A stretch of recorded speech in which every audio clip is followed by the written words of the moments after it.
Hello అండి, welcome to Nagalakshmi tailoring. నేనైతే ఇంకో బ్లౌజ్కి వర్క్ అయితే వేశాను. ఇదైతే నేనైతే స్టిచ్చింగ్ చేయను అనమాట. నా దగ్గర స్టూడెంట్సే ఇది వేయించుకున్నారు బ్లౌజ్కి.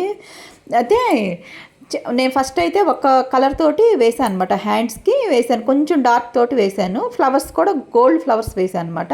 అయితే తను అయితే అక్క అలా వద్దు, నాకు గ్రీన్ ఫ్లవర్సే కావాలి, గోల్డ్ లీవ్స్ వేయి అని చెప్పి అడిగిందనమాట. మళ్ళీ తనకి నేను సాటిస్ఫై అవ్వాలి కదా, మళ్ళీ తనకు కావాల్సినట్టుగా నచ్చినట్టుగా థ్రెడ్ అయితే మళ్ళీ తీసుకొచ్చి సేమ్ యాజ్ ఇట్ ఈజ్ తను ఎలా అయితే అడిగిందో అలాగైతే డిజైన్ చేశాను అనమాట. చాలా బాగా వచ్చిందండి, చాలా బాగుంది.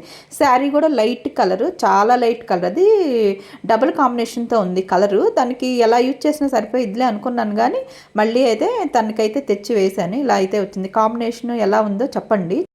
డిజైన్ వెయిటింగ్ కూడా ఒక్కసారి వేసి ఊరుకోదండి, డిజైన్ చాలా డిఫరెంట్గా వస్తుంది. ఒకసారి వేసిన తర్వాత దాని మీద మళ్ళీ అవుట్లైన్స్ అవన్నీ కూడా చాలా అంటే చాలా నీట్గా వేస్తుంది. ఎంత చూడటానికి కూడా డిజైన్ చాలా బాగుంటుంది. ఇలాంటి డిజైన్స్ అన్ని ఎప్పటికప్పుడు సెండ్ చేస్తూ ఉంటాను. నచ్చితే లైక్ చేయండి, సబ్స్క్రైబ్ చేయండి.